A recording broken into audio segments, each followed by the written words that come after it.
Yes, you can start now, sister. Okay. Thank you, Jesus. Hallelujah. Hallelujah. Thank you, Lord. Thank you, Father. Thank you, Holy Spirit, for this time, Lord. Thank you, Jesus, for what you have in store for us today, Lord. Thank you, Jesus, for your word that you have given to each one of us, the truth that you have unveiled to us. Father, take complete control over this class. Holy Spirit, we give you complete control over this class. You are our teacher, and we are all your students, including me. We thank you and we praise you, Holy Spirit, for making this teaching absolutely simple and easy to understand. Lord, open our eyes to the things unseen. Lord, help us to see what is hidden from this world, but you have revealed it unto us through your Spirit. And Lord, it is your word that shows us what is unseen. So here we are, Lord, submitting to you. Thank you for opening our understanding and our eyes to see the truth, because it is your truth, Lord, that sets us free. We make this prayer in the name of Jesus, and we believe, Lord, that you have made this teaching simple and easy to understand with examples, testimonies, that as we learn what you are teaching us and go and apply it in our lives, we are sure to see the change come about. Thank you, Jesus. We make this prayer in the most holy name of Jesus Christ, our Lord. And all God's people said, Amen. Amen. Amen. Amen. Praise God. Okay, let's go to 2 Corinthians chapter 4, verse 17. You know, this has been my favorite scripture. Okay, and as I am teaching this, as I'm studying this, brother, it is showing me such amazing things, such amazing results. Okay, and that's what we're going to learn today. Praise God. I'll read it. Yes, sister. 2 Corinthians chapter 4, verse 17. Okay. For our light affliction, which is but for a moment, worketh for us a far more exceeding and eternal weight of glory, while we look not at the things which are seen, but at the things which are not seen. Amen.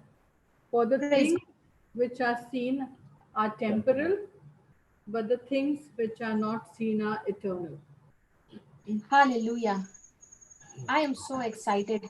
Thank you, Jesus. You know, he's saying, for our light affliction. Okay. Now, what is an affliction? Affliction is something that's come against you, hurts you. Yes. Yes. Affliction is something which comes against me from the kingdom of darkness. Yeah. Okay. So you need to understand the source of it. Right. Okay. This affliction is, it comes to me from the kingdom of darkness, and the purpose of this affliction is to Designed, destroy me. it's designed to kill you or destroy you. Right? Yes, to kill you and to destroy you. Okay. And here the word of God says that for a light affliction, which is but for a moment. Now, when you look at that word light affliction, okay, now imagine the problems that we go through, right? The troubles that we go through, the bad news that comes to us. Yes. Okay. Now, when those bad news and those situations that we are going through, does it look like something which is going to last for a long time, or does it look like something which is going to be short lived? Last one. Last for a long time, right? Yeah.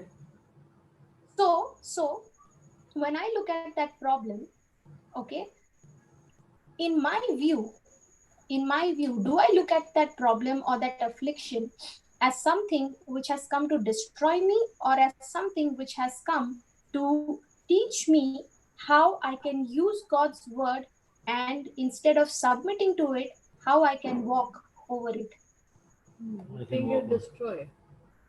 Yes. So we view, okay, as a believer, as a born again believer, we need to learn, we need to train ourselves.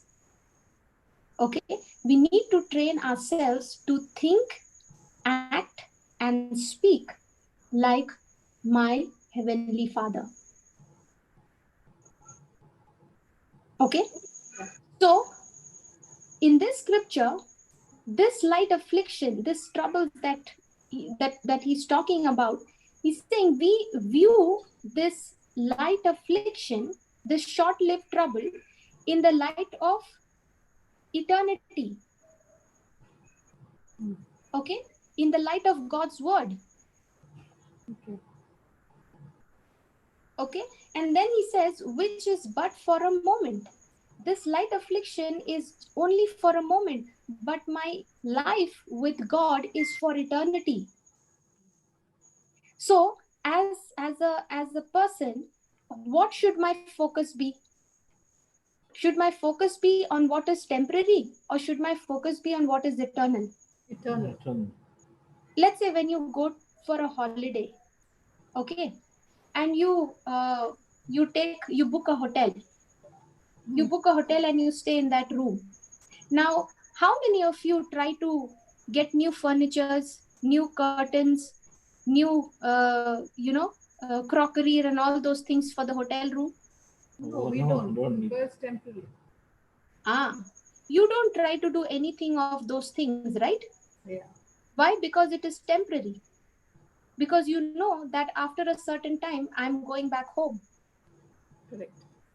Okay, so when you are living in that room, okay, you are living in that room, do you look at what is missing in the room, or do you look at all the things that is available in your house at your convenience? I didn't Uh, understand. See, the question is, when Yeah. you are staying in that room, Yeah. okay, Hotel room. you don't try to put the new furniture, you don't try to put new curtains and all those things. Yeah. But don't you make the same plans for your own home? Yes. Yes. Yes. Yes. Right? Yeah. So in the same way, when you are looking at that room, which is a temporary place for you, okay, is your focus on that hotel room, or is your focus on your home, your own home? Own home. So do you understand how our way of seeing things can make such a big difference? Yes. So when problems come, when troubles come, how do I look at those problems and troubles? As something which is going to last forever, or something which is short lived? We should look at it as short-lived, but we look at it as going to live forever. Yes. So now, is the scripture saying that this light affliction, which is but for a moment, is working for us a far more exceeding and eternal weight of glory? Yes. Yes. So how are we supposed to see our difficulties? We are supposed to see our difficulties as a substance that is producing for us an eternal weight of glory, which is far beyond all understanding. So the situation that you are in right now, or whatever you are dealing with right now, how are you looking at that situation? The way you look at that situation is going to decide whether that problem is going to be temporary in your life, or whether it's going to be eternal. Right. Because whenever a trouble comes, the first thing that comes to my mind is that this trouble is working against me. Yeah. But the Bible says, no, this affliction that has come is not working against you, but it is actually working for you. Now, will this work in everybody's life? Yeah. Let's see No, what the Bible. it will work only for a born again person. Even a born again person, brother, can choose to not focus on what is unseen. Right. Yeah. So, this will work only in the life of a person who does not focus or does not put his attention on what is seen, but on what is unseen, which is the promise of God. Praise God. Okay, let's say a person, for example, has got cancer. Okay, now this sickness, will it work for him or against him? Work for them. It will work for him only if he chooses to focus his attention on what Jesus has done for him on the cross, Yeah. Right. which is unseen. Right. Okay, so we live in this world, and the world gives us information through our five senses. And all these information are things that are seen, that can be felt, that are heard, and that can be touched. But here is God saying any kind of affliction that you are going through can be turned around to victory when you look at the things that are unseen. So, which knowledge or information we believe quickly?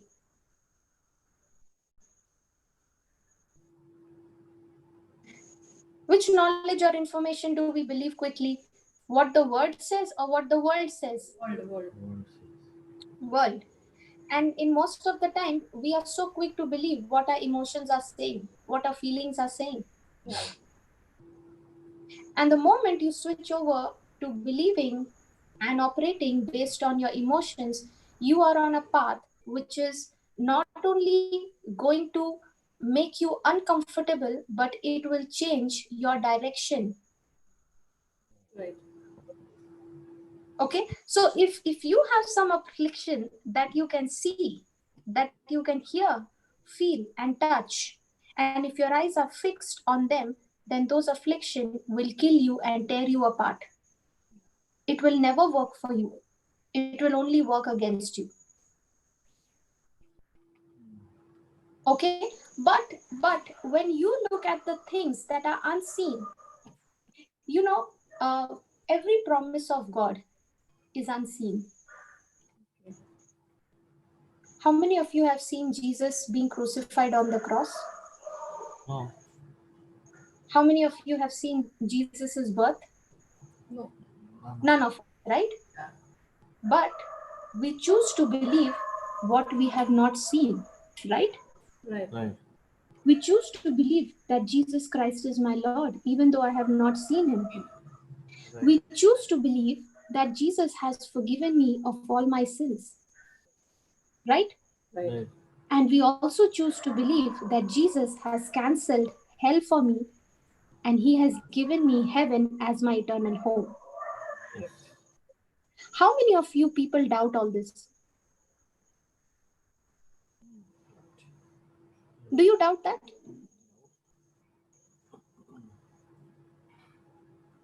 Nope. Come on. No. We don't doubt that, right? No.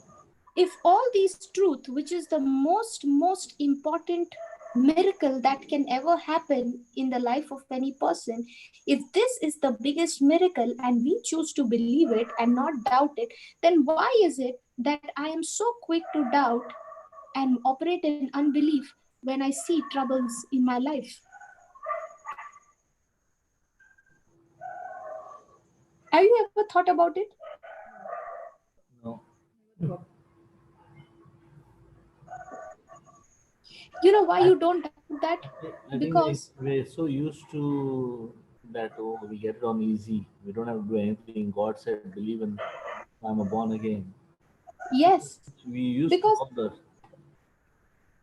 We get everything Correct. so easily not working for it, no? That's why. Yes, you are believing it first for the first reason that you have been hearing it over and over again. Right. Every day when you go for Mass, the Holy Eucharist is celebrated, you are listening to it, you are participating in it, you are agreeing with it, and you're obeying it, Right. right? Right. So now, this is something, this is the truth which you have been hearing it from the beginning. You heard it in the catechism class, you heard it in the Sunday school, you heard it in church. Okay, in those days you did not understand it, but yet you believed it. Correct. Right? So now, why is it so difficult that even though when I don't understand what the word of God says, I am so delaying in believing what he says? You know, you believe the word of God first. The moment you believe, the understanding follows.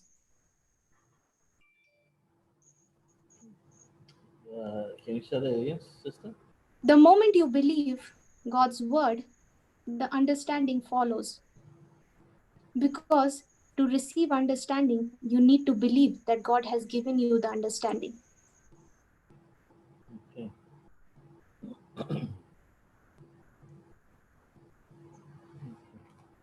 Are you following? Yes, yes, yes. So when you look at the things that are unseen and the promise of God in the word of God, they are all unseen. And you believe those promises, even though you can't see them, even though you can't understand all of it, but yet you believe. Now those things will start working for you in your favor. Because the Bible says things that are seen are temporary and things that are unseen is eternal. You know, in my walk with the Lord, okay, brother, from the time I have started my journey with the Lord, okay, in my school days, I used to struggle to understand what was being taught. Okay, I really used to struggle to understand what's being taught, and because I would not understand, I would fail. I would not be able to remember anything. Okay, but in the kingdom of God, I began to see in God's kingdom, all that God is asking me is to believe. Okay, so when I started my journey with the Lord, listening to the word, listening to the teachings, memorizing the scriptures, and all those things, okay, there were times when I would not be able to understand what I was reading or what the scripture meant. Okay, but I never struggled to understand it. Okay, all I did was to just believe it and say, God, if your word says so, I believe it is so, no questions asked. If your word is saying look at the unseen, I'm only going to look at the unseen. I'm going to believe. And you know, the moment I would start believing it, I would start looking at the unseen. Now slowly the understanding of what it means to see the unseen would start unveiling in my spirit. God would start giving me the understanding of it in my human wisdom, in my human understanding. Praise God. Are you following? Yes. Praise You God. know, it's such a thin line, okay, that if you don't pay attention to what the word of God says, you have the answer and the solution right under your nose, but because you are not believing what he's saying, you are not able to tap into that solution.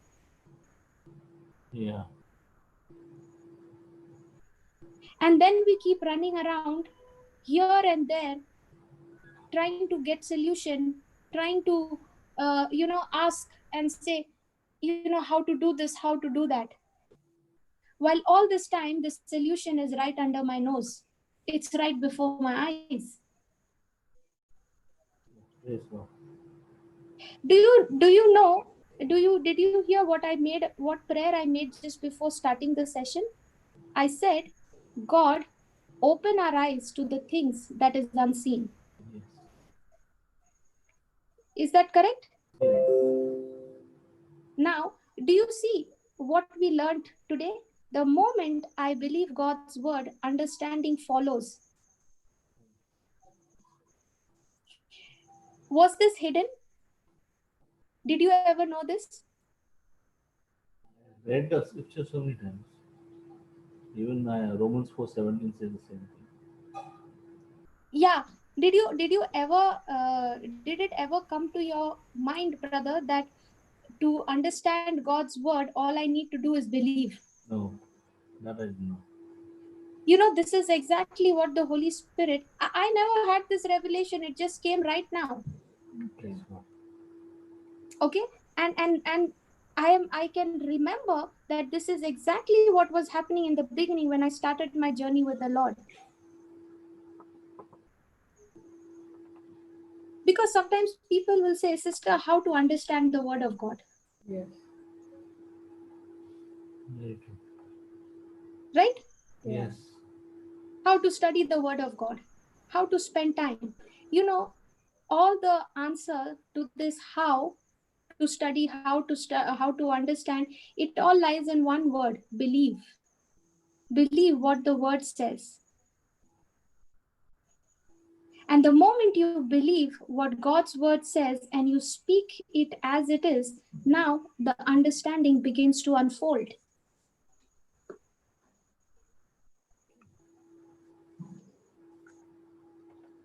Are you understanding? Yes. Yes. So what kind of a training do we have in our day-to-day life? To look at things that is seen or look at things unseen? I see. Now let's say, for example, a person wants to go to the 50th floor. Okay? And he comes to the elevator, which is on the ground floor. Yeah. How many of us can see the 50th floor from the ground floor in front of the elevator? Can't say. Can't see. Can't see. And you say, I only believe what I see. Yeah. Yeah. And now you are entering the elevator, which is on the ground floor, and you see there are different numbers in the elevator, right? Right. Correct. So which number are you going to press? 50th. And to go to 50th, you have to press 50th. Can you see the 50th No. No. floor? But is the button over there Yes. showing you? Yes. Yes. Yes.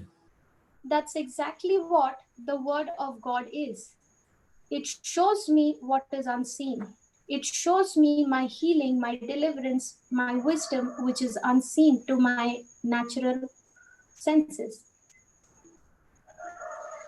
How much of faith and confidence do we have on that 50th floor button that we see on the elevator?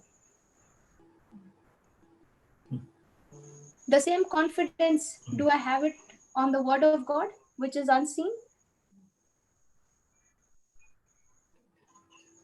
This revelation. Sorry, sister. Can I share something? Yeah. See, Please go sister, ahead. what you are telling us now. See, Hmm. we confess the word. We speak the word. We also know that we make a vision. Okay. But the belief part, what you're talking about, is knowing that this word will come true. I can see so many people. I think Sister Tanya was there in this meeting. And Hmm. I've seen her in all her revelations. In fact, today I was listening to Brother Jude when they were talking about a topic about, speaking of the deliverance prayers. Hmm. She spoke about her children and she had made a vision. But whenever she speaks, she'll always say, my Jesus will all I know and I know for sure. This word always comes from her. I Yeah. know and I know for sure what he says is the truth. You know, I do not know this, but I only understand her in that word that she's so sure that she's there. This word I know will, and I know my Jesus will do it because she has got that experience. It comes only by practice, right? Things Yes. we are practice, Yes. and this practice has come from her, and she has continuously in whatever I hear from Brother Johnson, wherever. Now I told you I downloaded, and I today I had gone for a long journey. I was doing 300 Mm. kilometers. So this whole time this track was being played, and I'm repeating and repeating. And I said, I was telling my wife, and today, Sister Florita, today was a tough day for us, spiritually and mentally. Hmm. You're aware of it. But Yeah. we got it through because I know that the word, what you're saying is coming so true, because yesterday what you taught us prepared us today for what was coming early morning. Hmm. And our today whole journey was all on what was taught 2 days before, on praising God. Okay, and now the understanding part of the belief what you're talking about, Hmm. because every time she speaks, she says, I know, and I know for sure my Jesus is going to do it. Her belief is so much in that word that she doesn't have to look anything else. She doesn't look, I don't think she even looks at anything else. She knows for sure whatever she asks for is going to come true. Yes. And that's Yes. what you are telling us exactly today. What we speak the word, but we say it because people have told us if we say 1,000 times, it will come true. But Yes. if we had that, today, brother was telling about a mustard seed of what faith was. If faith works through love, correct? Hmm. Yes. In that Yes. same in that same track, he was telling me, and it sunk into me because I was listening to it, and I said, so if I have agape love, faith only works through love, and faith love is only that belief part of what we are talking about, Yeah. right? And all works, Correct. and that's when the manifestation comes. And I was, Absolutely, and I was brother. just telling her about our daughter. I said I have learned from her, because what happened, we correct her, Hmm. but from today onwards when I heard it, I was only telling her, sweetheart, you do what you want. If you feel it, because sister Tanya said to her children, to her son, I think Mark, and she said, you do, if you feel it is right, is right. And he came back, said it's wrong, and they changed the whole thing from that game, is addiction. Yeah. And it was such a fantastic for me understanding. And Brother Jude also said the same thing about his son. He used to spank his son. Okay. Hmm. And then he said that I changed myself. Sister Tanya said I changed myself. So I told my wife, I said we have to change ourselves and know that Correct. we have to, I learned from my sister. My sister has made her daughter, especially two of them, her friends. Okay. Hmm. So I told we have to become friends, because I said she has to depend on you for everything. She has to share with you and with everything instead of sharing with others. That's when we change, they change. Correct, brother. Absolutely. Because it is only love that can change, Yes. not, nothing else. Because if you see, how did God change us? Did he come with spanking us? Did he come with a stick? No. All he did was he was just quiet and he just kept pouring love, even though when we were in so much of error. And it was that love that brought a change in us.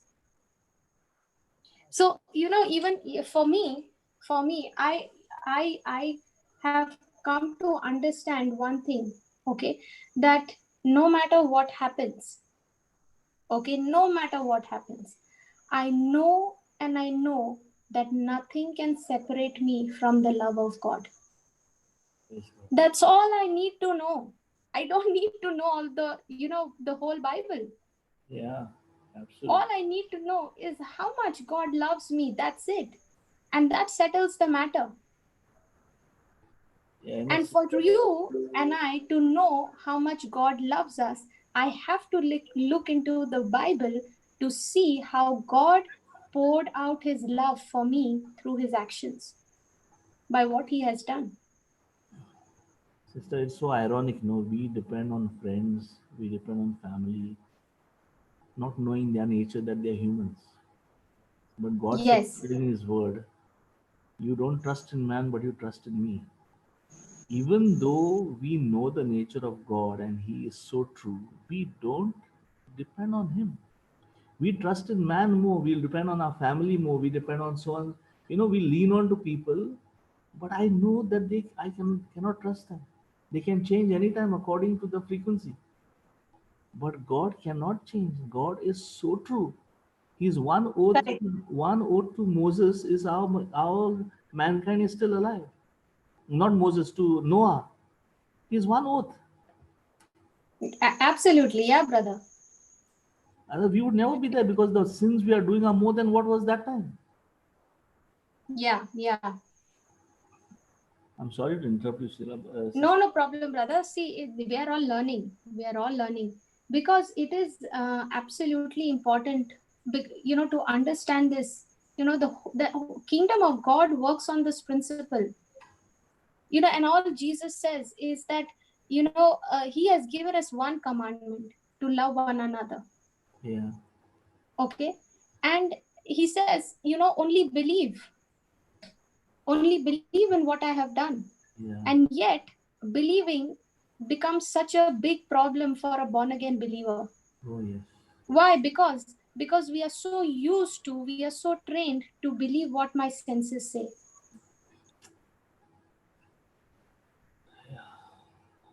Hallelujah. Praise. Praise God, because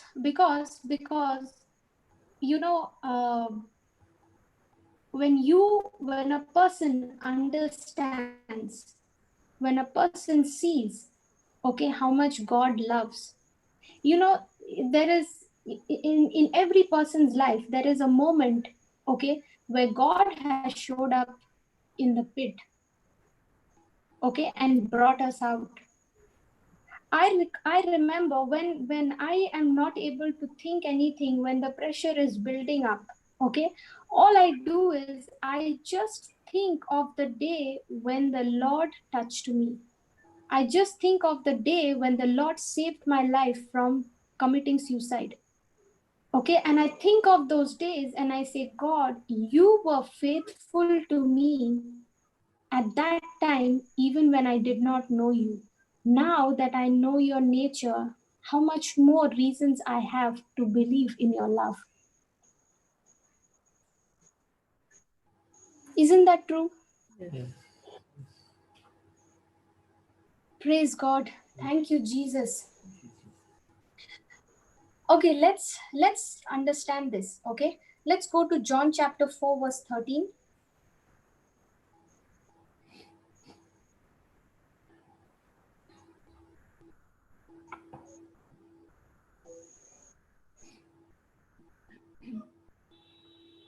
And Jesus answered and said unto her, whosoever drinketh of this water shall thirst again. But whosoever drinketh of the water that I shall give him shall never thirst.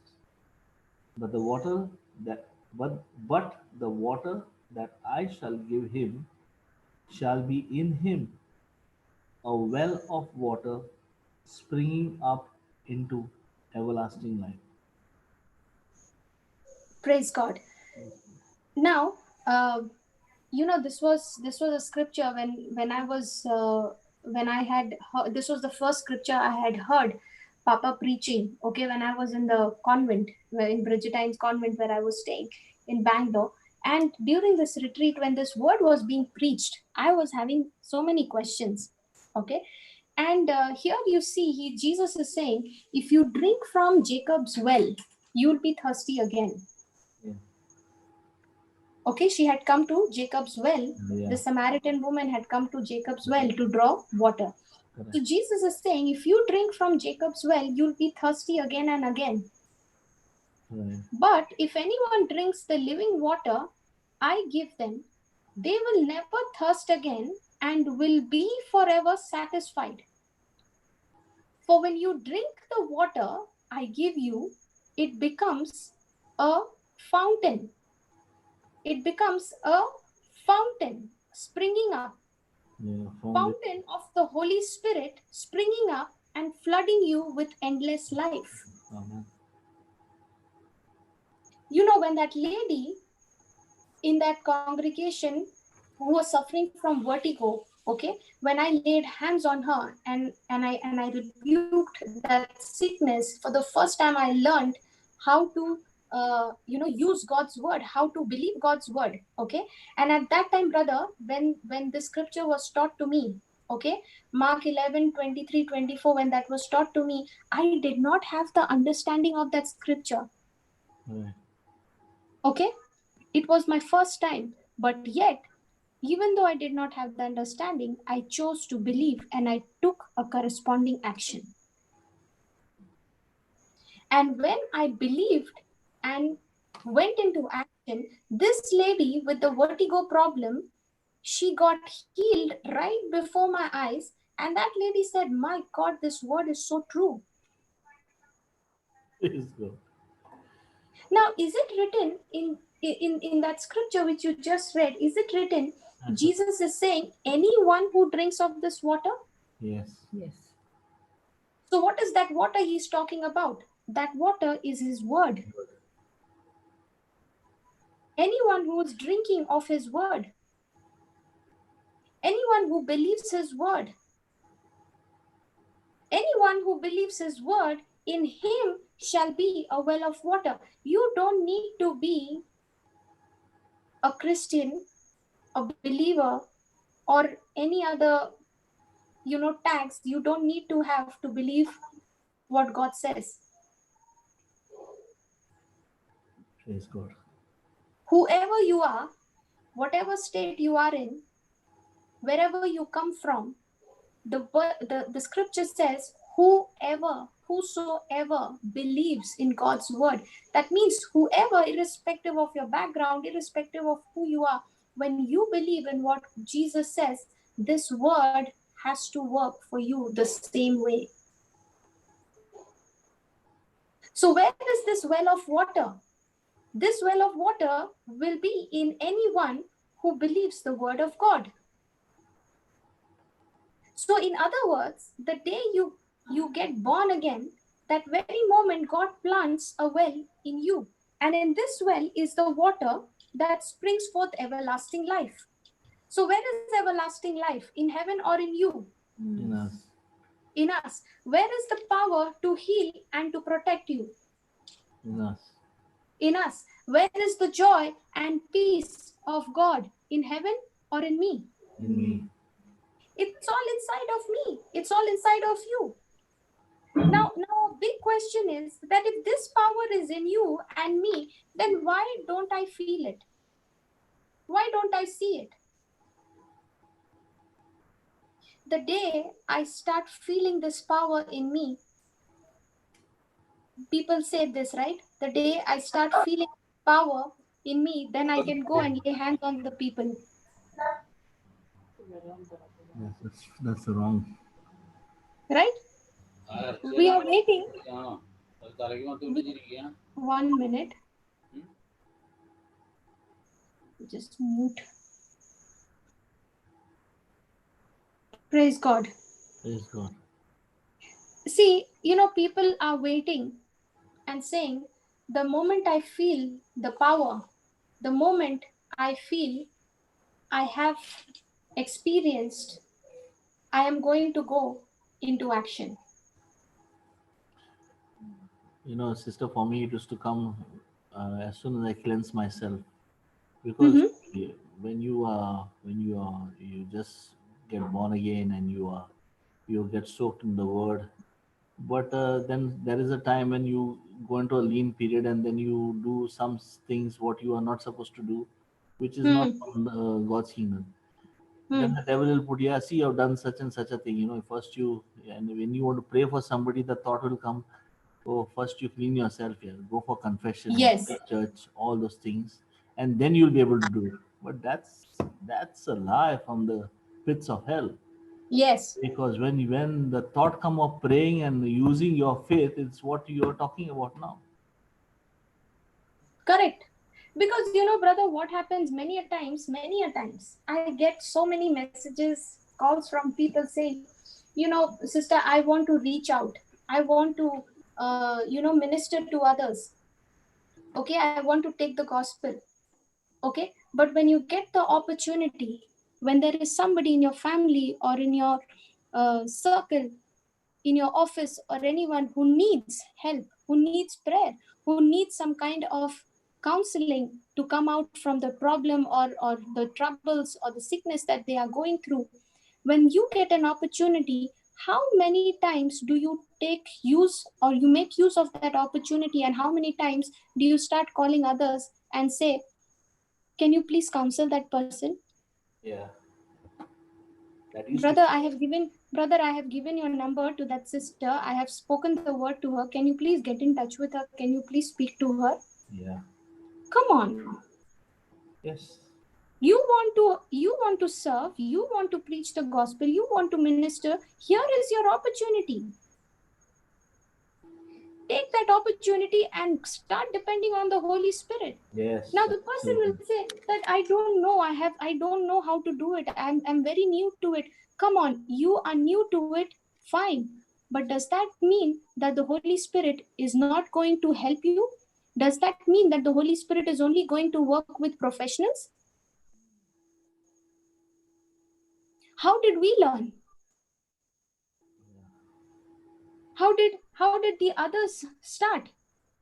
Today you see Papa, the way he's preaching, you see Jocelyn, you see Brother Jude, you see Sister Marina, and all of them. When people go to for counseling, when people approach them and ask them for scriptures, they start asking them how to go about it. Now, these are people who started just like you and me. Absolutely. Even they also had the similar opportunities coming to them, but the opportunities when they got, they did not go to other people and say, can you counsel, can you please help, can you please do that? These are the people who depended on the Holy Spirit and started walking that journey with the Holy Spirit.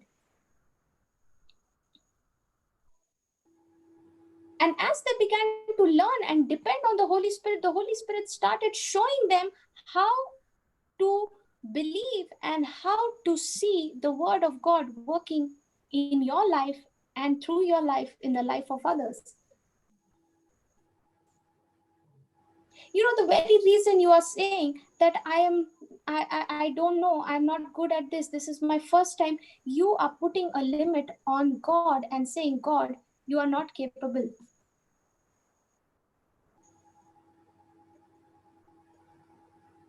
In other words, you're saying, I'm going to wait till I become a professional. I'm going to wait till I'm able to do this properly. Only then I will get into the field. Listen, you never learn practical things by staying in the classroom. You have to step out in the field. That's where you become a champion. Not sitting in the comfort zone of where you are. See, please understand, this well of water, the fullness of God, it cannot be felt by your natural senses, because this fullness of God, this power of God is not in your soul where you have the five senses, it is in your spirit.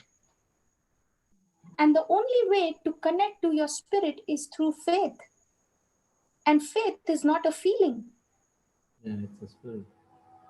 The spirit is that part of you where your senses are not connected. Yes. Your senses are connected only to your soul, to your mind. Your spirit is not connected to your five senses. It is only your faith that is connected in your spirit. So, in other words, this well of water, the fullness of God, the power of God, this cannot be felt by a person using his senses. If a person is trying to experience peace, joy, by using his senses, you are not going to experience God's peace, because the scripture very clearly says God's peace surpasses all understanding. You can only experience that peace by believing God's word, by believing God's word through your faith.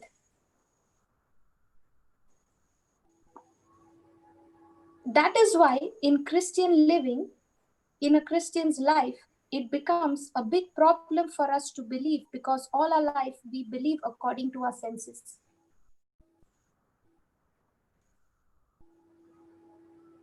What happens? What happens when this power, this fullness of God, the power of God that is living on the inside of me, what happens when it cannot be felt by my senses? My faith starts wavering.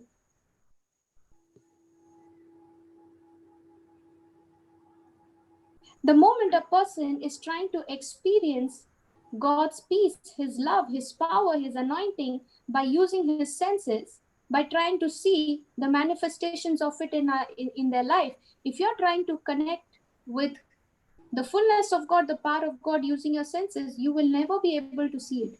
And when you don't see it, now what happens? Your faith begins to waver, your faith begins to shake. Now, instead of being single minded on the promise of God, you have become double minded. Now, let's say, for example, none of you will ever doubt a person who is sitting right next to you. Will you doubt? Will you doubt that there is a person sitting next to you? No. Why not? Because your senses are saying that there is a person sitting next to you, right? See it here. You can see that person, you can touch that person, you can hear that person. And all your senses are telling you that there is a person sitting next to you. You are sure about it, you don't even doubt. Yeah. Just as you are sure, because you got evidence through your senses that there is a person sitting next to you, in the same way, the Bible says we have evidence through the word of God, which is also a mirror which shows us spiritual things, which shows us spiritual evidence.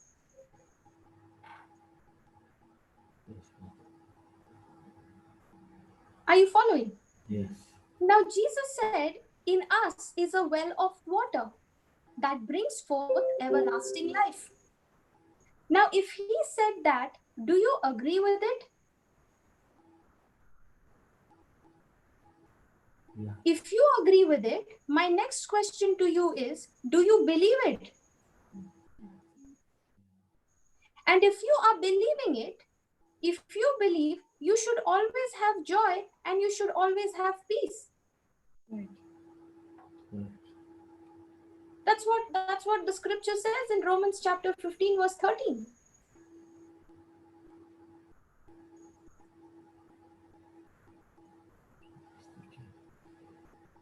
When you are believing God's word, when you are agreeing with God's word, you will overflow with uncontainable joy and perfect peace. When do you begin to overflow with joy and peace? When you start trusting in Him.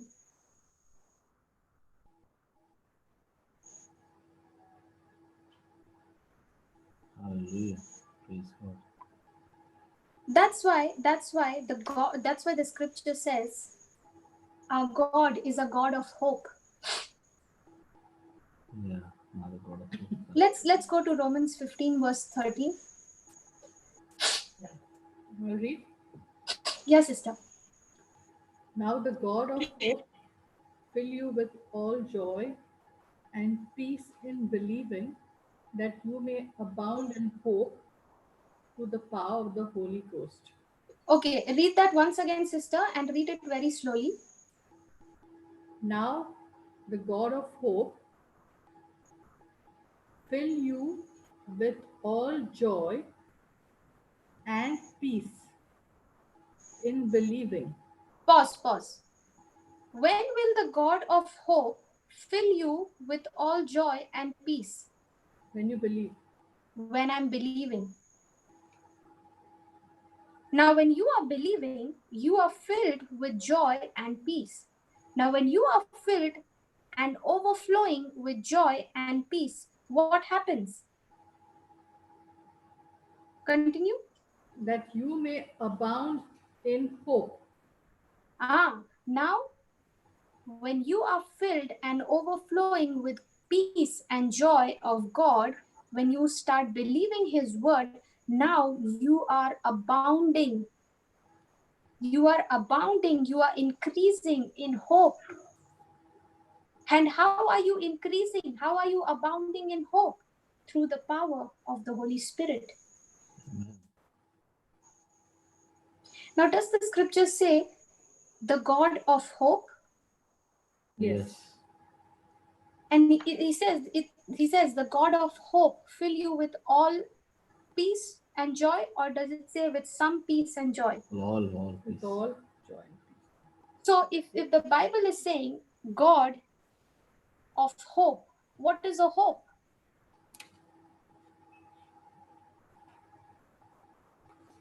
What is a hope? Hope is a Hope is desire. Yes, correct.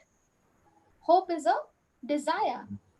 Example, I expect something, I dream for something, I imagine something. Now all those things that I'm dreaming, I'm desiring, is it in the natural or is it in the spiritual realm? spiritual. Spiritual. Spiritual, because I can't see them, Yeah.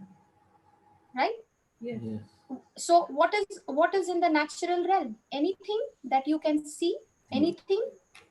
Okay, write down the definition of hope. Hope is a desire. Hope means a desire. Okay, now what is in the natural realm? Anything that I can see, I can touch, I can feel with my senses, with my body, with my eyes, with my hands. All those are in the natural realm.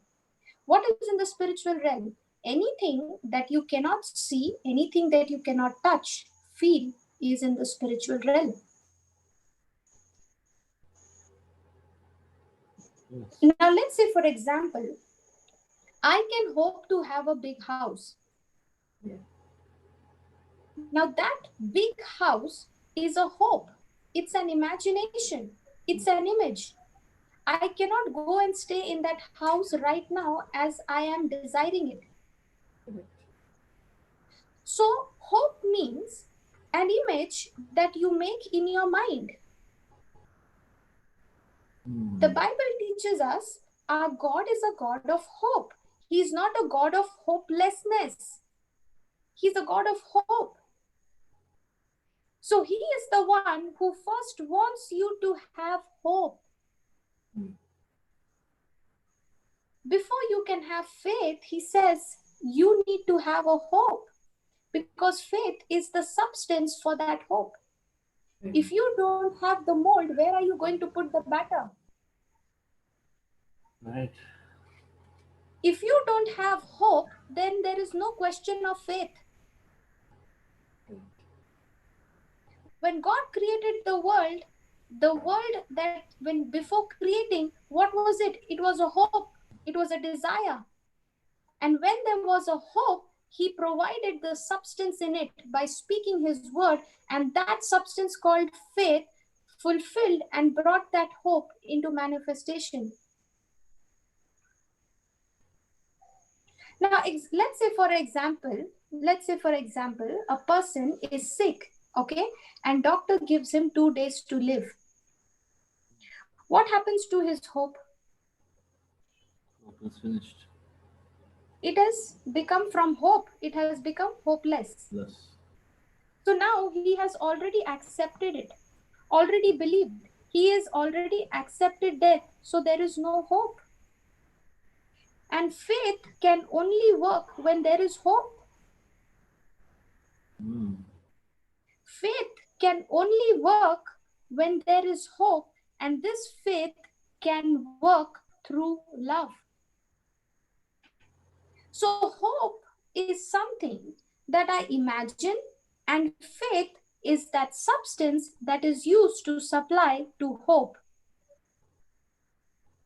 And the Holy Spirit transforms it or changes it from spiritual to the natural using a substance called faith.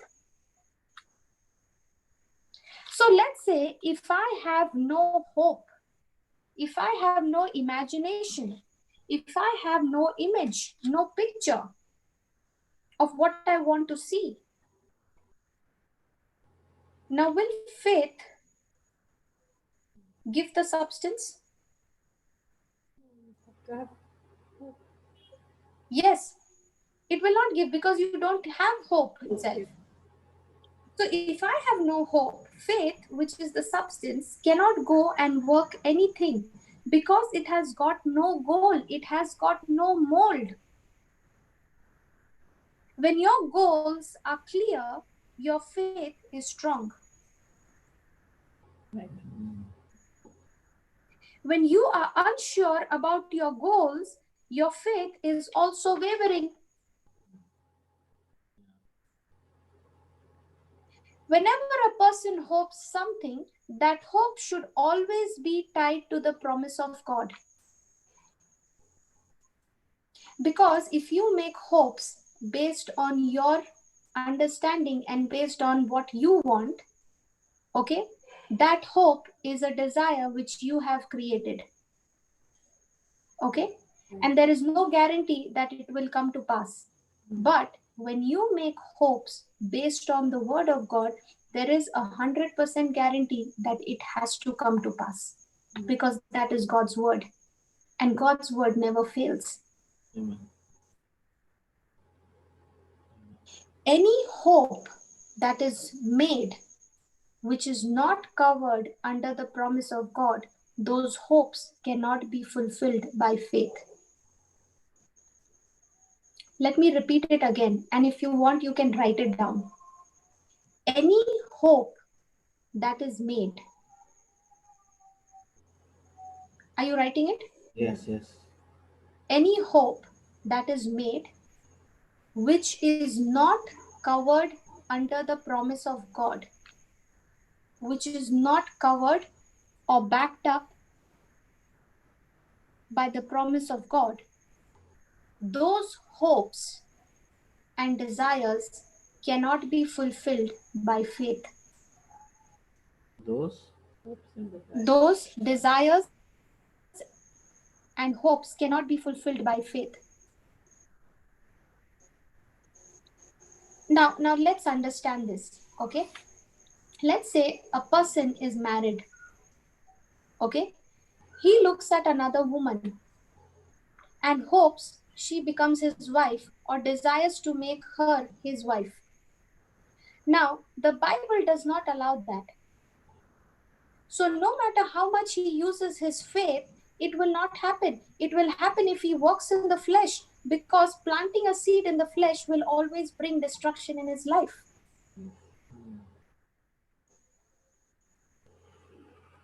Now, for example,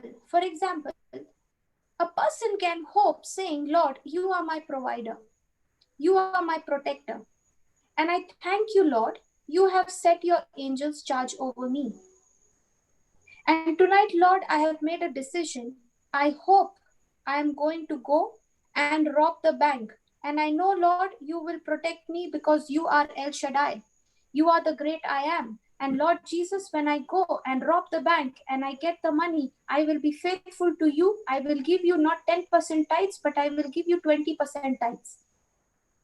Now, if you have a hope like this, will it ever be fulfilled? Because it is it do you think this hope, this kind of a hope, will ever be fulfilled?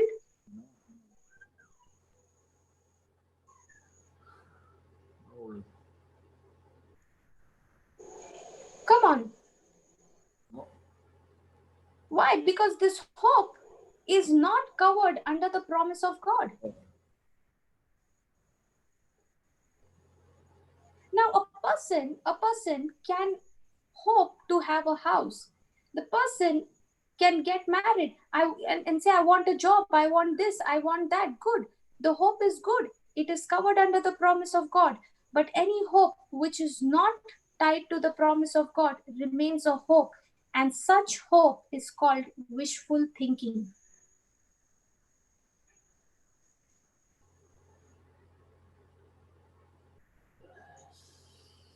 So every time I am desiring something, I am hoping something, I need to check, does this hope, does this desire of mine, does it come covered under the promise of God? Is the word of God backing it up? If the word of God is not backing it up, it is just wishful thinking. So what is the promise of God does? The promise of God will supply the raw material called faith.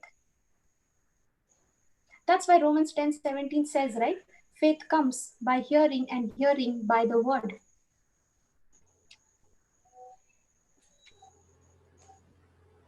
The substance called faith comes by hearing and hearing by the word of God. And this substance called faith is stored in the word of God.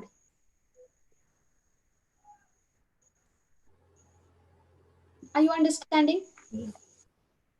So the more and more promises of God you tie, okay, the more and more promises you tie to your hope, it is a constant supply of a material. And that material is called faith. And remember, the Holy Spirit will use faith, which is an invisible spiritual material found in the Word of God, to change that hope, which is in the spiritual, to the natural. Are you understanding? Yes.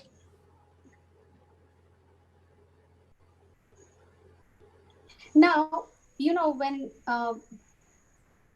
when I wanted to buy a house, okay, to buy a house 4 to 5 years back, it was just a dream. Okay, it was just a dream. It was just an image. It was just a hope. I did not have the resources. I did not have the money, but I had only one thing, and that is hope. Okay, somebody is asked to repeat it again. Okay, I'll repeat it again. See,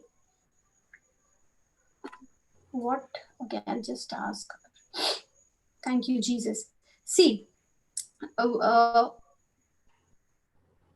whatever hope or desire that I'm making, if that hope and that desire is not backed up or covered with the promise of God, then that hope cannot be fulfilled. It is just called wishful thinking. So what does the promise of God does?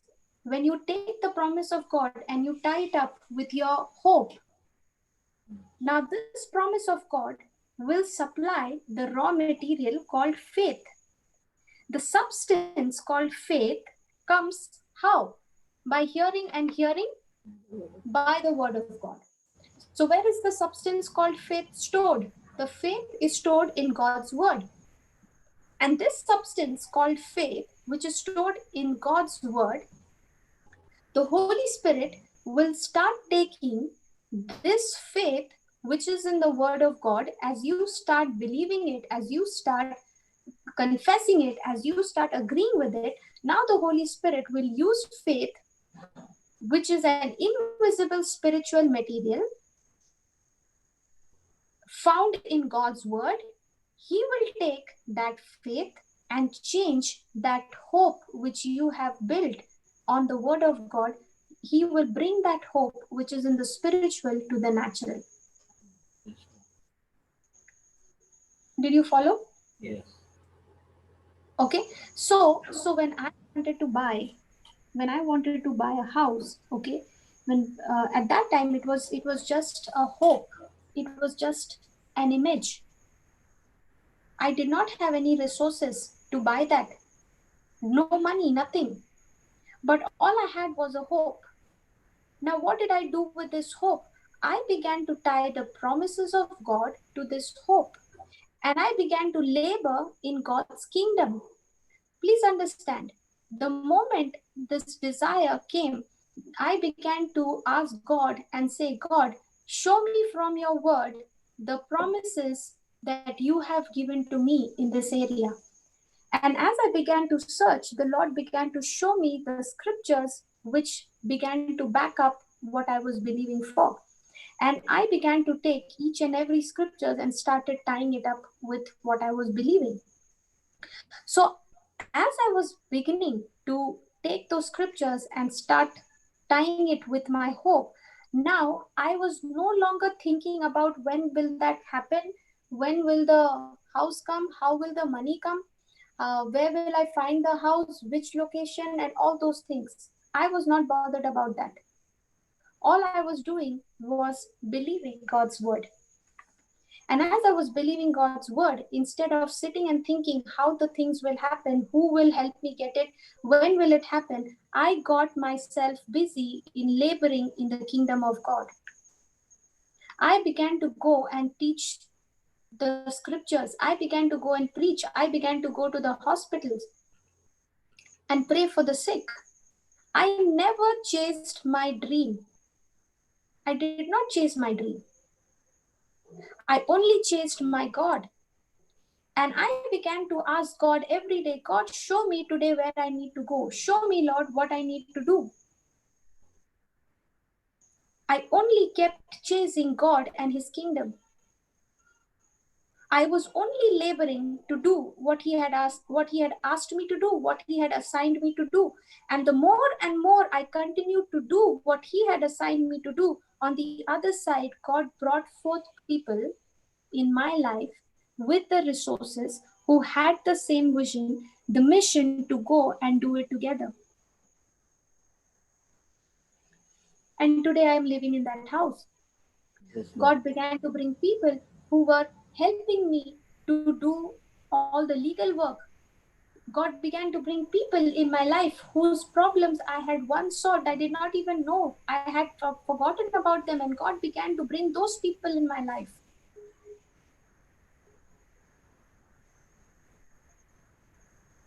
Are you understanding? Yes. Whenever you are believing God, you are hoping and you have the promise of God to back it up. Never run after those promises and keep asking God, when will it happen? How will it happen? No, don't ever do that. Instead, get focused, get involved in serving others. Amen. Go and solve somebody else's problem.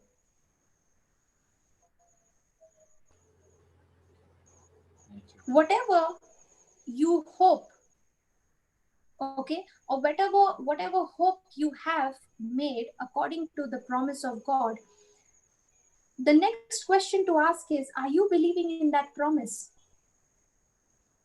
And if you are believing in that promise, there will be two things: joy and peace. The moment you find your joy is gone, your peace is gone, that means you are out of believing. You are no longer on the track of believing God's word. Now you are believing things contradicting to God's word. Now you have become carnal minded rather than being spiritually minded. And if you keep switching like that, it's going to affect the faith. Your faith will begin to waver. That's why the word of God says, be single minded about the promises of God. If you want the God of hope, if you want the God of hope to turn your hope into manifestation of fulfilling that hope, then God is asking you one question: are you believing? Are you believing what I have promised you? And if you are believing, you will have joy and you will have peace. What is the meaning of joy? Knowing the end result from the beginning. Knowing the end result from the beginning.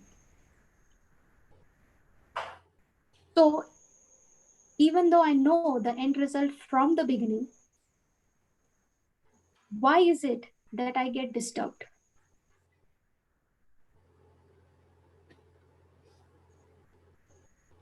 If I know the truth, if I know what the word of God is declaring, why is it that I'm still disturbed? Why is it I'm still panicking? The person who knows the end result from the beginning, that person will never be moved by what he is seeing, by what he is hearing. Have you ever seen an IPL match? 20 overs match? Yes. Now, let's say last over is going on, okay? Last two balls are left and 9 runs to win. Don't you become nervous? Yeah. Now, let's say you saw the match. You know the result.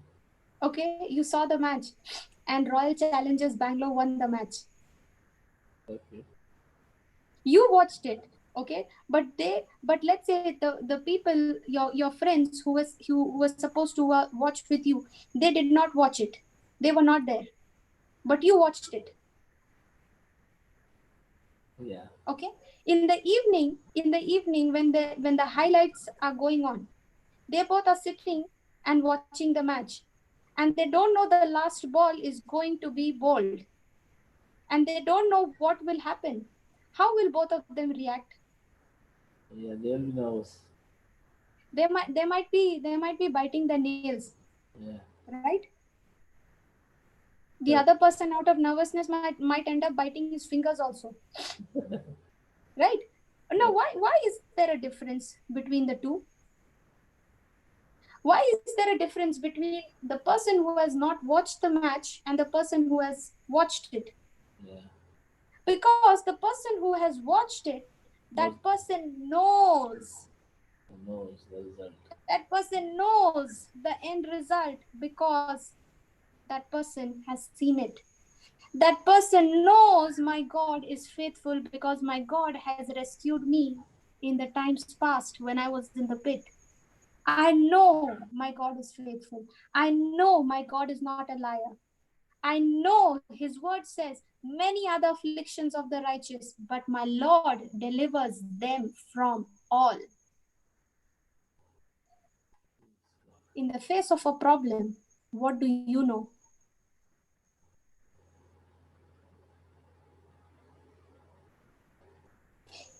In the same way, when you have the promise of God, that promise of God is speaking to you the end result. That is the end result that God has already declared to you. What he is going to do in your life when you continue to believe his word, when you are continuing to believe his word, now the result of that believing is going to be joy and peace. So what does it mean to believe God?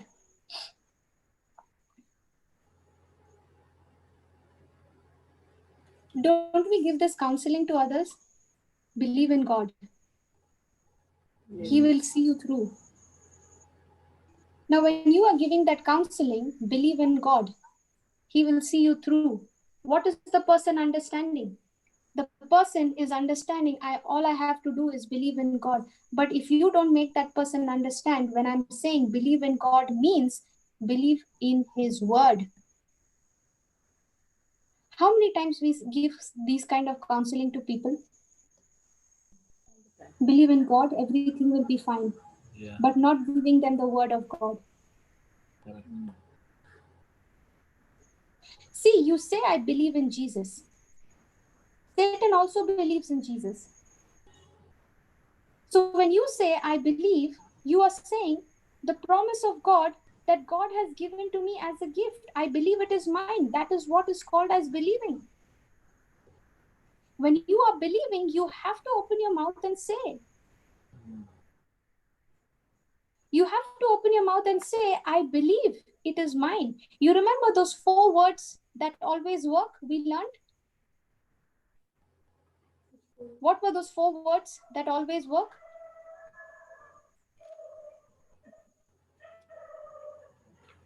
Have you all started turning your pages?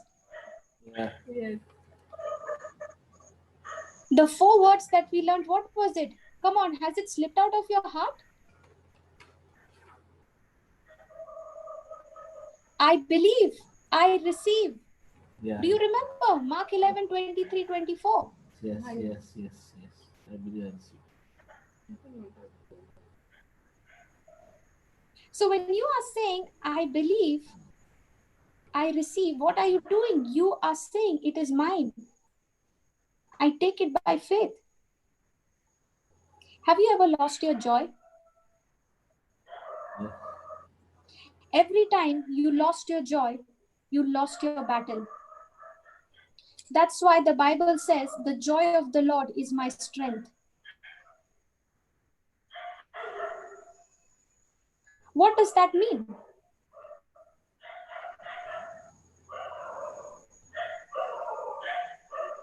The joy of the Lord is my strength, and I need that strength to fight in the battle. Now, let's say, for example, okay, there is a college, okay, and in that college, there is a library. Okay, now, can you all see this library from your home? Hello. No. Yes. Let's say there is a college, and in that college there is a library, and you are sitting in your home right now. Can you from your home see this library No. in physical No. terms? No. No. No. No. But if you step out of your house and you start beginning to move in a certain direction, okay, and every time you move, you come closer to the direction of your destination, right? You start you start moving towards that college. Now, as you are driving, as you are walking towards that college, are you coming closer to your destination, which you can't even see? Yes. And you, let's say, reached the signal, which is very close to this college, but you could not see the building, you could not see the college building. But the moment you took the turn, from the signal, on the side was the college building. Now, did you see the college building the moment you took the turn? Yes. In the same way, in our lives, what you are hoping for is so close to you. And that is the time you will see everything going wrong, getting worse.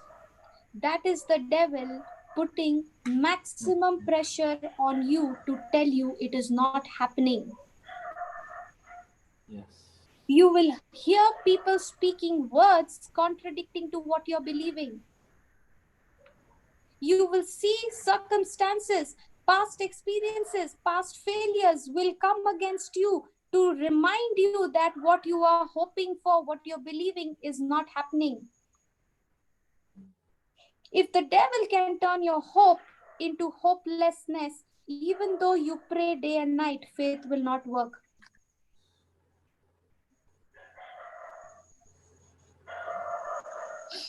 Are you understanding? Yes. Yes, God.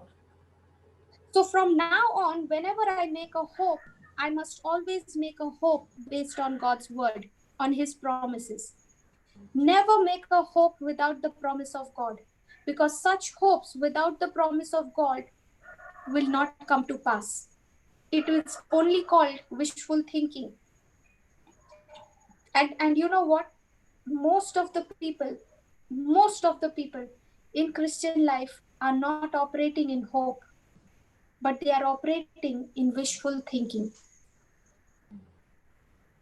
So, what is the meaning of hope? Hope is a desire that is backed up and covered by the promise of God.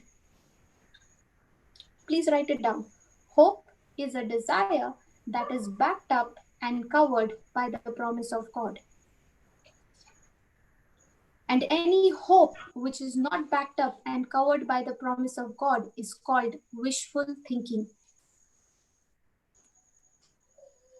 Have you heard people say, I wish God gives me this.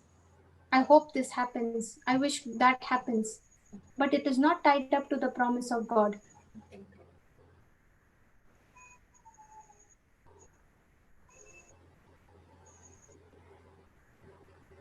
Now, let's say, for example, a person says, I believe God will give me the money to pay the bills.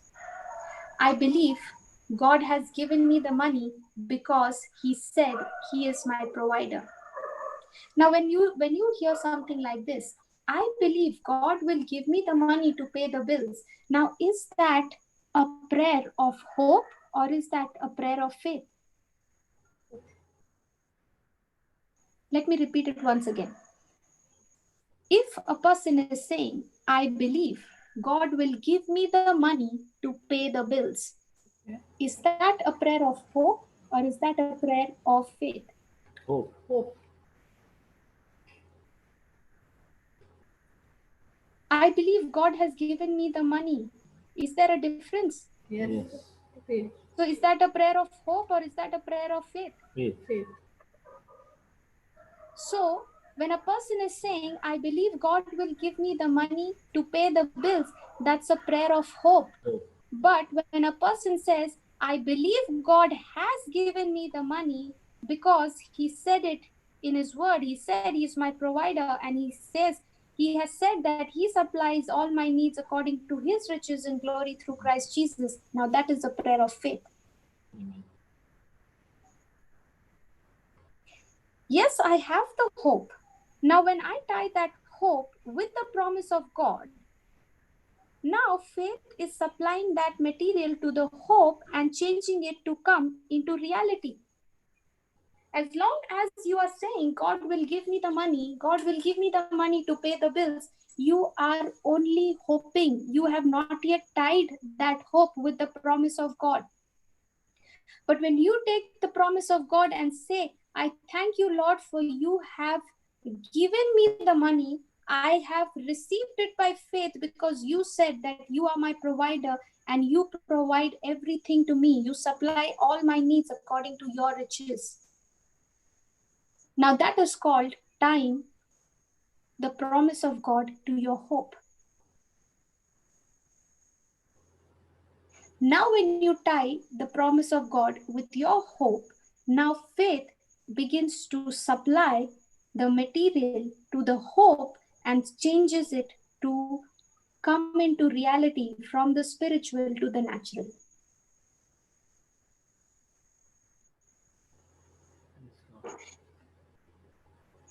Now, the scripture we learned today in Romans 15:13 says, the God of hope fill you with joy. Now, which words and whose words are filling you with joy? You know Mother Mary and Elizabeth. Yeah. Yeah. The angel Gabriel gave the testimony of Elizabeth, right? Yes. Right.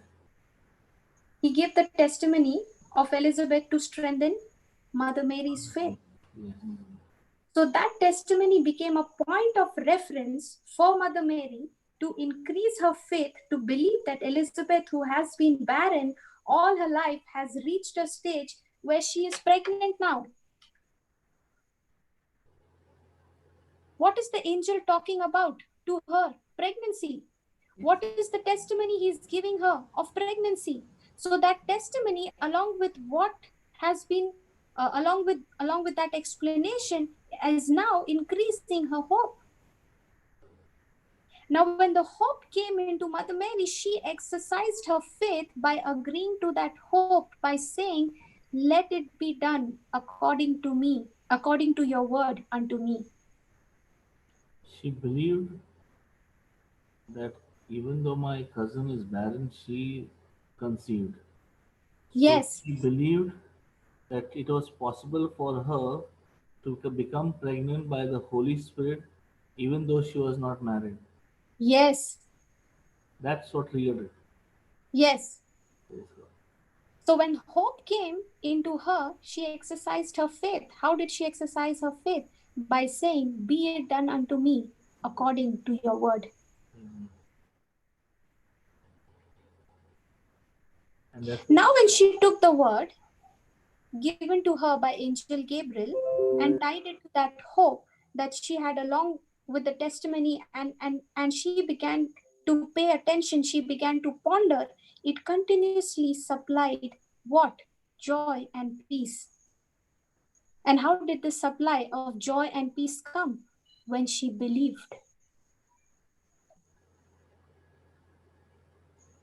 yes. Praise God. Now, how can a girl, just imagine, okay, how can a girl have joy when she gets to know she is pregnant out of wedlock? Who would believe her? Yeah. Every evidence is against her. Right. When you are saying, "I'm healed by the wounds of Jesus," you are declaring your faith. How many people will believe what you are saying? Exactly. Because every evidence is against you. Every evidence was against Mother Mary. Yet, in spite of having every evidence against her, what did she say? I agree with you, God. She never asked, how is it going to solve the problem of making her parents, her society, her family understand? You look at the life of Mother Mary, she was never bothered. She did not go to ask how I have to convince others. What will I say? Yes. How will I defend? How will I justify? All she did was believe. You know, when she believed, the understanding followed her.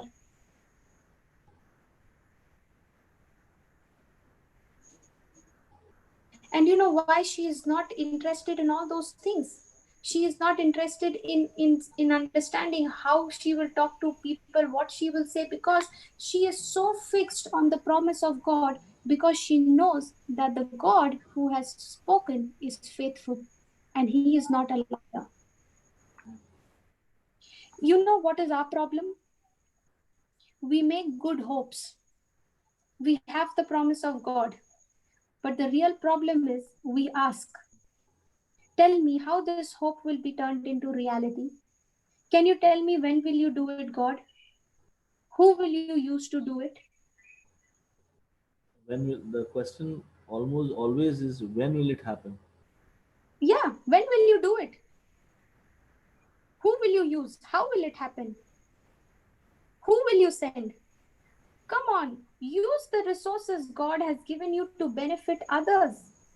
You will not even know when you get involved in doing God's business. God gets involved in your business.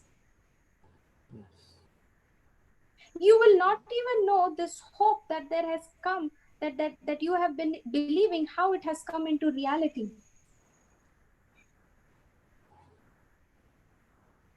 A person will run after his hopes to make it a reality. They will be chasing their dreams to bring it to reality. That's not what God has called me to do. When you chase God, blessings comes chasing you.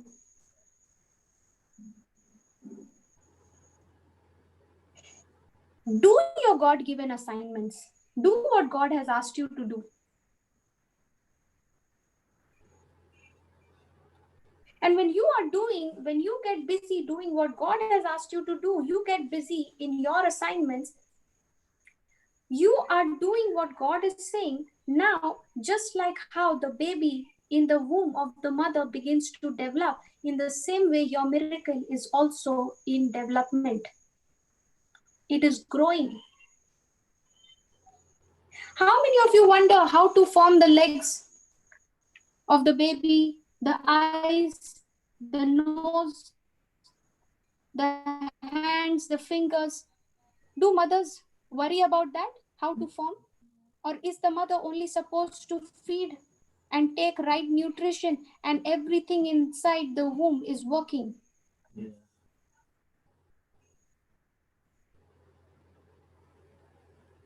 You know, whenever you make a hope, ask a question. Is this desire or is this hope that I'm hoping, who is it going to benefit? Is it going to benefit me or is it going to benefit the kingdom of God? If you are going to be benefited in that hope, first, God is not in that project.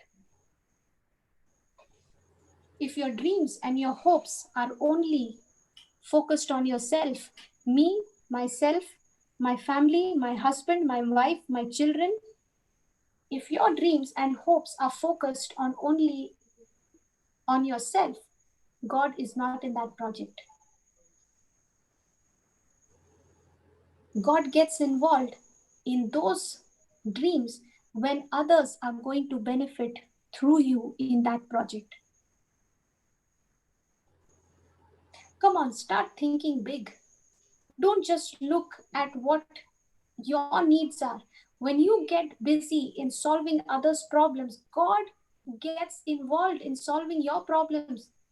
You know, in my life, I have seen the more and more I get busy and involved in teaching the scriptures, in preaching the gospel, in taking the word of God to different places, to different people. I don't even have to pray for anything. Everything gets just added.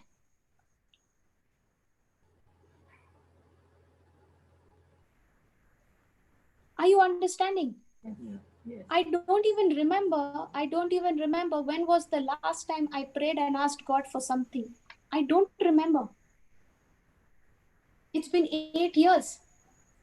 And God has been meeting every need of mine more than my expectation. Praise God. I'll give you a small uh, testimony. Okay. uh, we I told you about how I was struggling with driving, right? Yeah. Okay.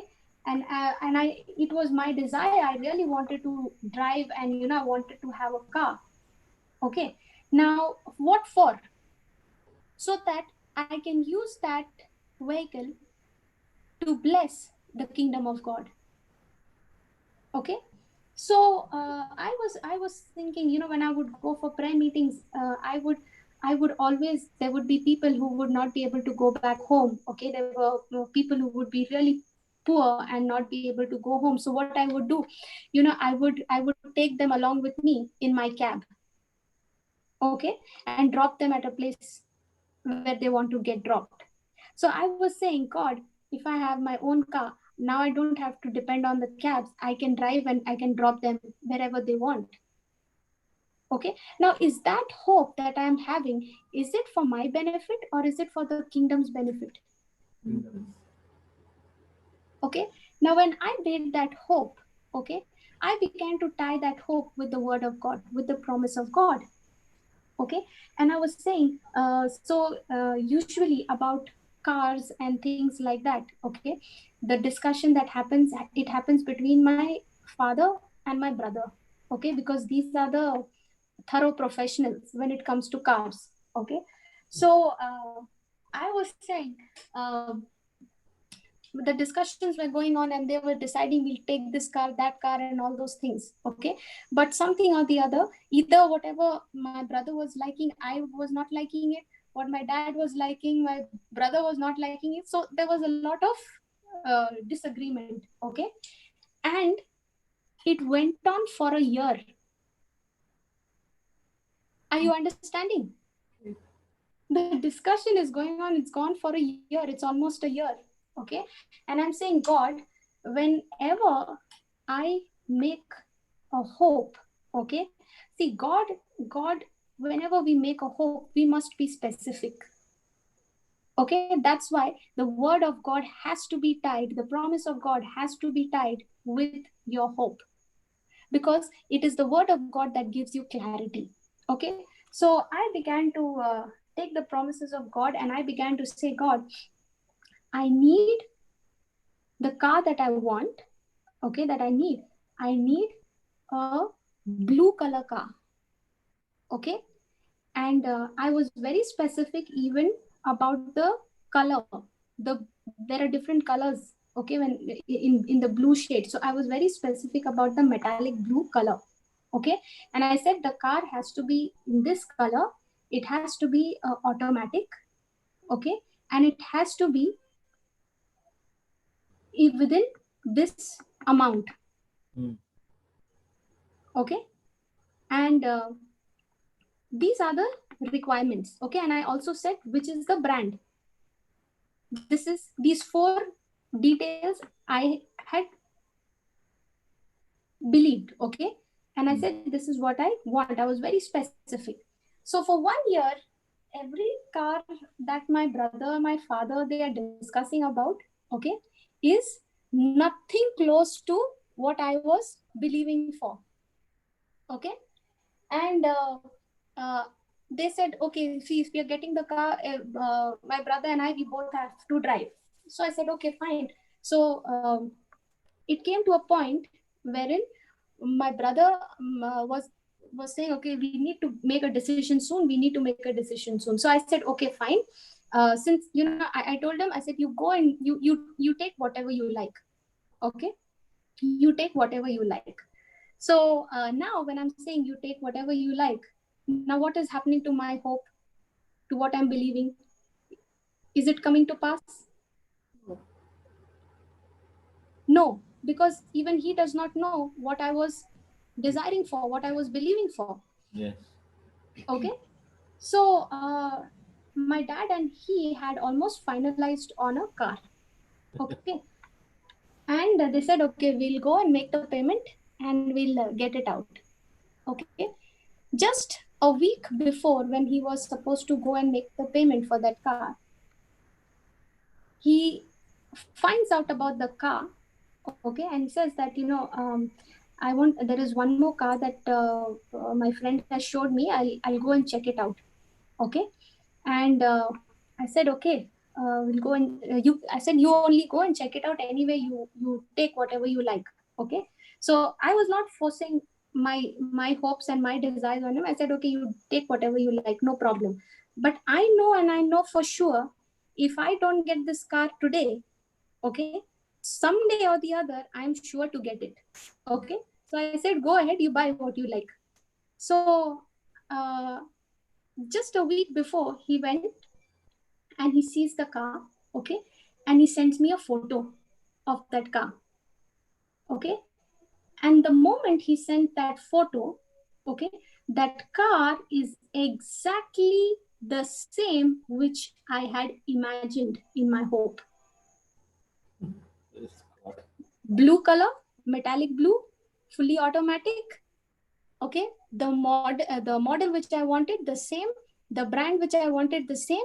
And the price at which it is available, the same. That same day, we went and got the car. The same car. Are you understanding what I'm trying to say? Yes.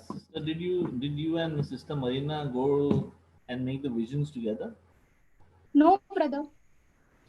Because if you I listen, never, I never even made, I never even wrote down the vision or anything. Okay. It was in my mind, I and don't I was, I don't know if she had made a vision, but one day she shared huh. she knew exactly and asked whatever she asked for. God gave her the same extra features, whatever she needed. Yes, God gave her exactly what she asked for. exactly. Even I did the same thing because, And she also said that I will not take a loan. I will have the money and I'll buy with my own. I'll give a check and I'll bring the car, and that's what she did. exactly. That's exactly what I did. That's exactly what I did. I said, Lord, I will not take any loan. Okay. If faith cannot, see, for me, one thing is very clear. Okay. If faith cannot get me, I don't need it, no matter how necessary it is for me. If faith cannot get me that, I don't need it. So everything came, and that settled the matter. The car is fully automatic, also manual. At the same time, you can use manual. Every feature that I was desiring, it is there. Okay. Now, in this whole 1 year, I was not bothered about how the car will come, when will it come, who will give the money, how it will happen, and all those things. I was only focused on reaching out. I was only focused on doing my God given assignments. God knows how to bring that manifestation. God knows how to bring what is in the spiritual into the natural. But in this time, all he's asking us is to stay focused on believing what he has said. Praise the Lord. Yes, Sister Jennifer, you can speak now. I've unmute you.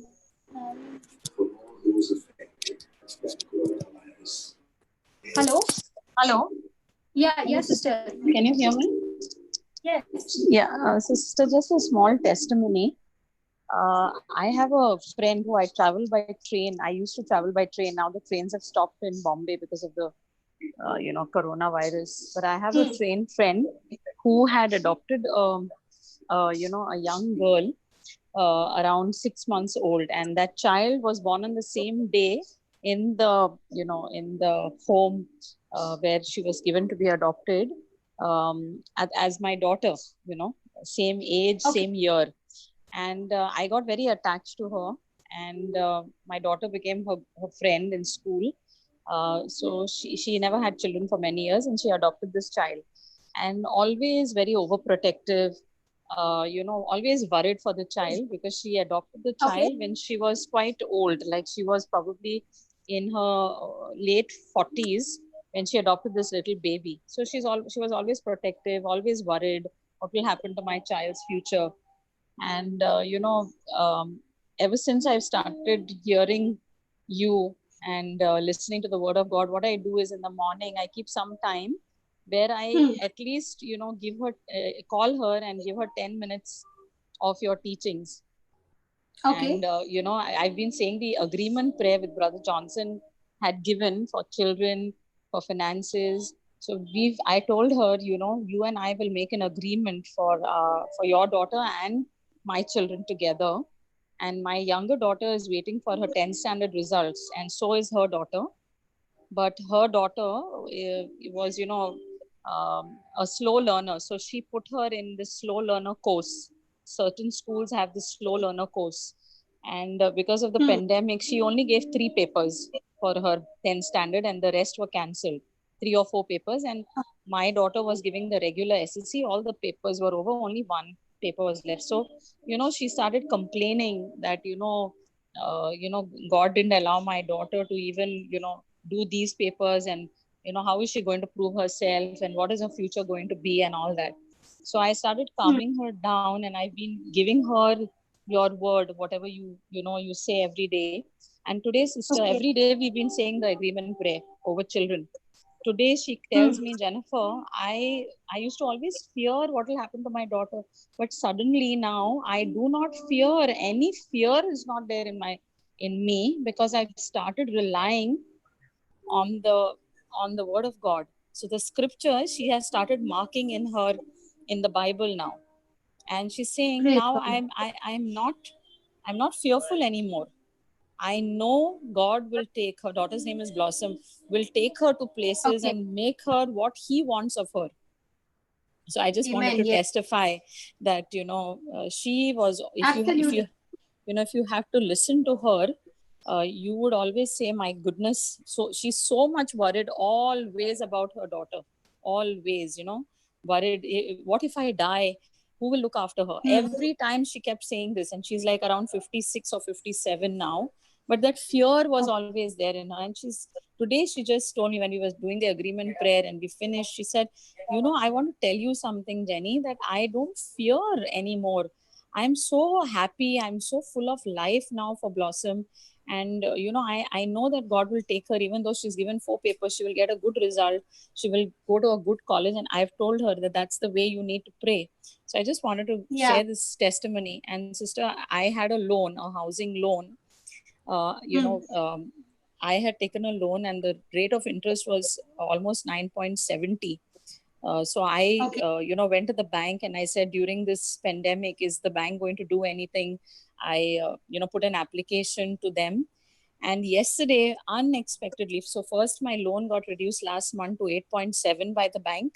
And Okay. yesterday, the loan was further reduced to 7.5, which doesn't normally happen. And I mean, I was so happy because, yes, I've taken a loan, but the rate of interest is something during the pandemic, they don't usually do it, but it's done by the bank. So I'm just saying that, if you're a blessing to others, God Yes. just, blesses you. I just was relating Yeah, that, and I said, because he knows, sister. That's what the scripture says. No, in Matthew chapter 6, verse 33, seek first the kingdom of God and his righteousness, and yes. all the other things will be added. So I was so happy today when she told me that I don't have fear anymore, and I'm so certain that things will go right for my child, for my So now daughter. now now you can teach her. Now you can teach her how to start tying her hope with the promises of God. Yes, yes, sister. Okay, and start Yes, supplying the substance of faith into that. yes, yes. Now she can also keep saying that I am a grandmother. Yeah. Yes, No, yes, no, yes, she has to keep saying that. So yeah, if Yes. saying what will happen, she has to confess that I am a grandmother yeah, to anointed children. I'll see great Yes. grandchildren. When she yes, keeps saying that, whatever she says, her faith will bring it to pass. yeah. So I just wanted to Praise God. share this, sister, because for me these small things make me so happy now, because I've seen Yes. so many things That's how we happening. grow. Yeah. Yeah, and then I thank you, especially you have make so much time and give us this word, tirelessly for the service of God. Thank you very much, Sister Florita. Praise God, Thank you. sister. Thank you Nothing for of being me, his but vessel. of, Yes, thank you for being yeah, his vessel praise God. and reaching out to us. Thank you. Praise God. God bless you, sister. Yeah, thank you, sister. Okay, anybody else who wants to share? Sister, I want to share today Yeah, yeah, go ahead. because if my wife doesn't speak, I have to speak for her, right? Yes, brother. Okay, sister, what has been happening in our life with Hmm, regarding Anita's parents. hmm. So today was when we got up in the morning at 5, and I got up and I went. My wife said, make a call to my father-in-law. Okay. He tells me early morning, I have not slept the whole night. I've got motions because since 2 days he's been getting motions and he's become very weak. Okay, and he had become very big. Sorry, and he Hmm, had getting continuously motions. Whatever medicine he had purchased, whatever he had got, it was not working. So today morning when he got up and he told me this, immediately I and my wife made a prayer and I rebuked that spirit right from the root. hmm. Okay, and we took that hope, and because as soon as he said that, I made that prayer and I rebuked it and I kept the phone and I came out, freshened up, and I came out and I started laughing. I remember and I told my wife, yesterday what we learned, whatever the devil is putting thoughts, because my wife, her face what had changed. It had Hmm. become like a, I do not know what, how I cannot express to you, but you can imagine. Okay, okay. We understood. Yeah. And when I looked at it and I said, yesterday we learned when the devil gives you these thoughts, we think opposite. And I started laughing at the devil. I said, you try whatever your best is here. You are already judged. I am already saying I'm laughing at him. And we called him after 1 hour. As we were speaking to him, he's telling us, did you get motions? We asked him again. He's telling me, I'm going to get now. So he said, go, this is your last one. After that, you will not get a single motion and you will be perfect. Sister, the Okay. whole day, he asked us, then we told him whatever we had. And we said, you confess, I am, whatever you're eating, I'm eating the flesh of Jesus and I'm drinking the blood of Jesus. Okay? Okay. Okay, and we started speaking when he was talking that you dwell in my dad dwells in me, dwells in him, my Jesus dwells in him, and he dwells in Jesus, and he has eternal life. So we started speaking that, and we kept the phone, and we started praising God. Praising God, we are praising for 1 hour in the morning, almost 45 minutes, Wow. just glorifying God for all His goodness, and we are saying this scripture. My dad is eating whatever he eats is in the flesh of God, and whatever Lord Jesus, this is he is eating your flesh. Lord Jesus, he is eating your blood, drinking your blood. Lord Jesus, you dwell in him, and he dwells in you, and he has eternal life. So this we have been blasting since morning, and since sister, I had gone for a branch visit, which is around the whole trip was around 300 kilometers. I've been listening to the word, and I've been only thanking God. And my wife has been doing that in the office. I said, just don't change your focus. You have to believe that, and uh, even I think she spoke to you, and you all made an agreement. Whatever she's chatted with you, right? No, I didn't make any agreement prayer for her. No, No, no, not I no. agreement. only, Chatted. You only Chatted. chatted. I yeah, I was only chatting with her, and I Correct. was reminding her of all that we learned yesterday. Correct, Yes. sister. And exactly what I spoke. Sister, today evening, our father-in-law is perfect. He didn't get a single motion. What could not happen with any medicine, sister, that happened with the word Hmm. of Praise God. And See, sister I today already told morning, her. sister morning, Hmm. what message he had sent her, that's when she fell down. He said, what he wrote? I'm tired of. I'm tired. I cannot do anything more. I don't know what will happen. Something to that And effect. he said, like, his life, how people give the last rites, uh, uh, Ah. take care of my granddaughter, Yeah. something like that. So I said, I rebuke that, whatever he has written, and we believe Hmm. the end result. So this Praise is God. what we are saying, sister. See, that's what, brother. When these kind of situations happen, it is all the more for me to rejoice. It's an opportunity for me, because this light affliction is going to last only for a moment when Yes, I look at the unseen. yes, absolutely. And I remember I was telling her, I said, sister, can you just thank God for the love that He has for you? Yes, Think of all those days when He has brought you out from the pit. exactly. Okay.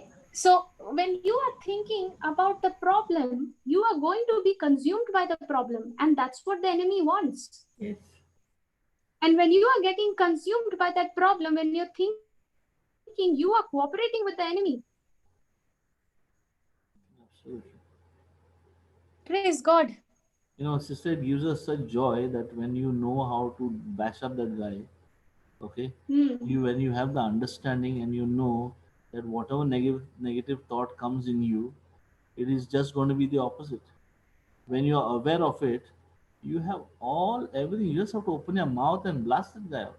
Because anyway, he has no power over you. He cannot touch your spirit. Correct. He can only make your thinking change and open your mouth and speak the wrong words. But if you guard your mouth and you speak only God's word and you only thank God and glorify God for all His goodness, I can assure you, nothing can change the result. Want to say something? No, and moreover, what happened in Sister Florita, all Yeah, yeah.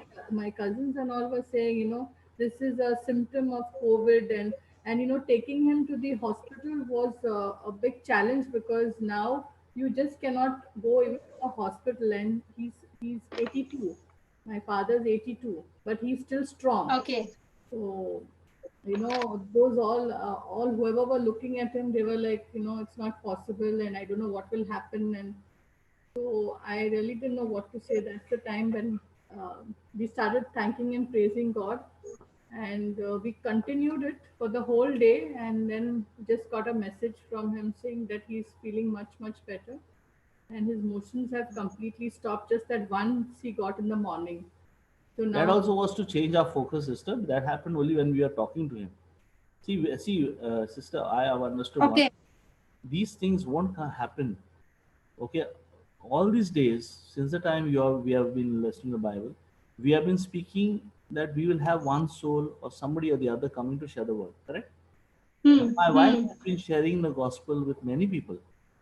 In fact, we have spoken to many people, shared the word. In fact, the other day we seen a man. We had gone to purchase something, and suddenly my focus went out of the car, and we see on a man in 45 degrees sitting outside, sister, with his Hmm. bags and everything in the sun, meaning in the shade. But who would want to sit down beside the park with his bags? I mean, Yeah, yeah, I can understand. and Yes. sister, I am standing at the parking at the signal, and I would never ever look and talk to my wife when I'm driving. Okay, my Okay. suddenly my eyes go right, and I see that man, and I show her. Now, when I show her, we go and purchase what we want. We got it, and we say, "Can we go and have a look at that man? Why is he there?" In our mind, we are thinking that he is homeless, he's lost his job, whatever. A lot of things came in our mind. Yeah, yeah, yeah. So we go to a petrol pump. We do not know what he wants now. Okay, we have gone and picked up whatever we want. We bought some essentials. I'm only telling you what is essentials. And I had certain money amount in my pocket. And just the other day, I was listening to brother. He's saying that when God tells you to empty your pocket, you empty your pocket. Correct? Yes, Okay. yes, yes. Okay. Wallet. And this thought has been coming in my mind. So I go there and I said to my wife, let's go and see who is he. He turns out to be a what do you say, GCC expat, maybe from Okay, Mumbai. okay, And sister, he was eating something, poor fellow, in that hot sun. I did not know even know that it was proper or it was okay to eat. So I opened my door and I said, and when I spoke to him, I thought first he was an Indian. But when I spoke to him, he said, Habibi, you want to, what I said, what are you doing? What are you eating? Are you in trouble? He did not understand English. So whatever I could okay. speak a little bit, I spoke to him and I gave him cold water and I had bought something for him to eat. Okay? Hmm. He said, thank you. And then the Lord reminded me, you were supposed to give him the money. So whatever I had in my wallet, I gave it to him. Sister, he started weeping.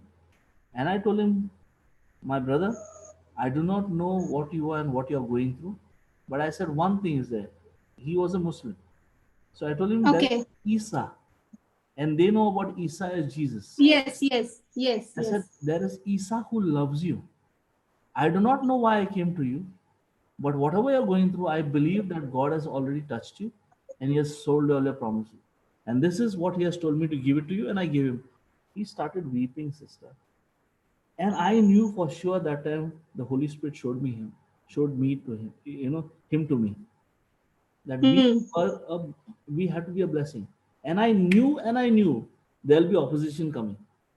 And that's just what happened today. See, Yes, when yes. you solve a problem, you will have always opposition. Because when God is going to use you, you'll always have opposition coming to disturb your peace. But That's what, and that comes, that's exactly what we were learning today, brother. That people will speak against, okay, circumstances will arise, which is completely opposite to the hope that I have built based on the promise of God. Past failures, rejections, all these things will come against me. For what? For one reason, to destroy my hope. And if the devil can turn my hope into hopelessness, even though I'm praying, my faith is not going to work. Because for my faith to work, I need to have the hope. praise God. See, that's why it's so important. It's so important that, we should be so mindful of what we are learning, what we are studying. We have to spend time in putting those truth into our heart, so that now when the pressure comes, I am quickly reminded what my next action has to be, how my response has to be.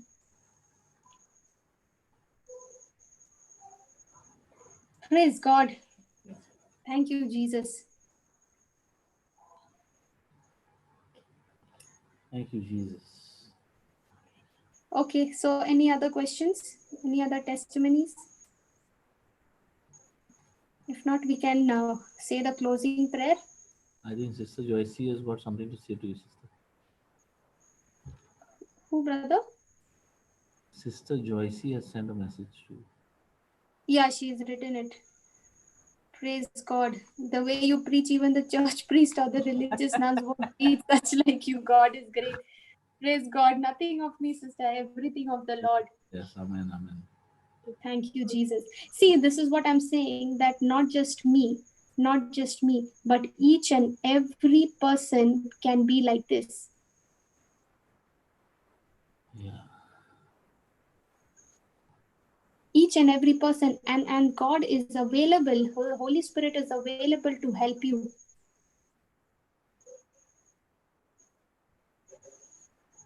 Praise God. Hallelujah. Thank you, Jesus. Thank you, Jesus.